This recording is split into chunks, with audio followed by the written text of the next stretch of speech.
What would be a typical week for you? About 9, 10 dates when you're just starting, 9 or 10 dates.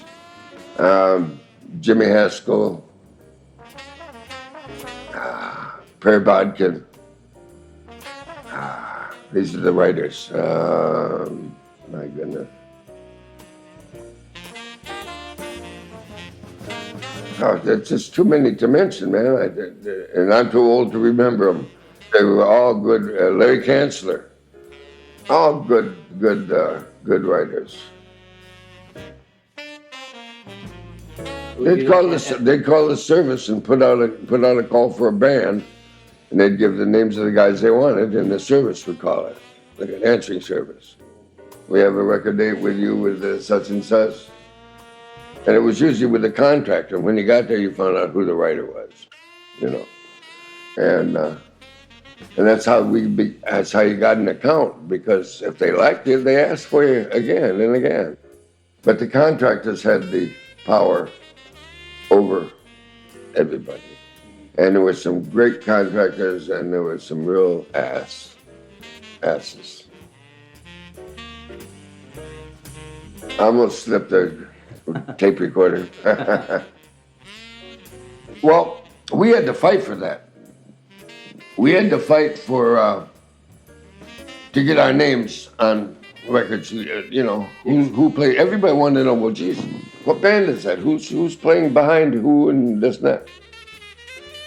Record companies didn't want our names there because it gave the musicians notoriety. And when you have notoriety, you can ask for more money, because notoriety means that you're getting your name out there. I remember you told me that a lot of other musicians were taking credit for other people's work to get.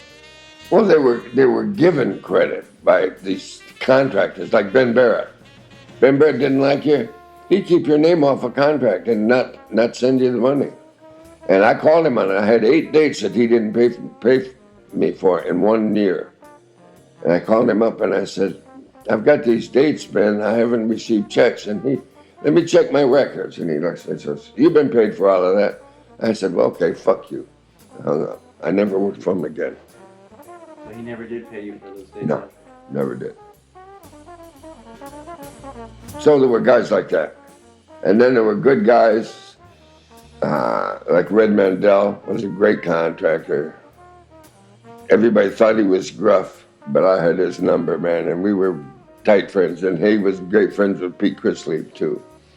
I mean, he was the sweetest, you know, like a father figure, but more like a big cuddly brother, you know. Yeah. An older brother that you were taking care of. He's supposed to be taking care of his musician, but you're taking care of Red, kind of, you know. And he was always there for us. Never a question. One time I really yelled at him. I went to a gig, TV show in the rain in my Volkswagen bus, and it was leaking. It was really pouring, and I was soaking wet. By the time I got to the studio, the car was full of water. My Volkswagen bus was full of water. And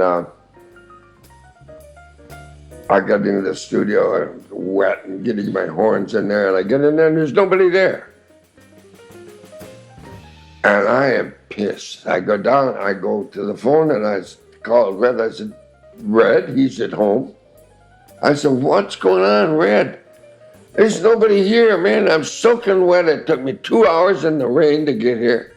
Jesus, He said, gigs tomorrow, Slyde. And I said, oh, for Christ. Oh, man. He says, look, go next door. Go down there to Brewers. Brewers is a little bar down there. He said, go down to Brewers and tell Bob to pour you one on me.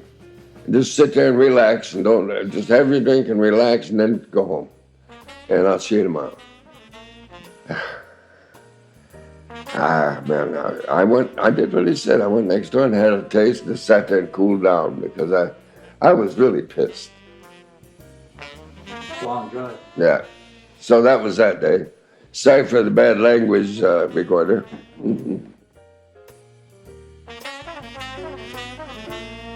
Beatles Revolver. And then it became industry standard that the people who played on the album will be listed on the album then. It wasn't listed on Revolver. Wasn't listed on Revolver. It took a couple of years, maybe 2 or 3 years after that, to get our names on. The record companies really were reluctant, and once they had to do it, they'd put it someplace way on the back sheet in a little print or something, and then we had to stink about that, and finally we got recognition. Was the union supportive of that too? The union didn't want to make waves. No, this is all the players and the people involved, and Naris helped too. If you want class players, you got to pay them class money.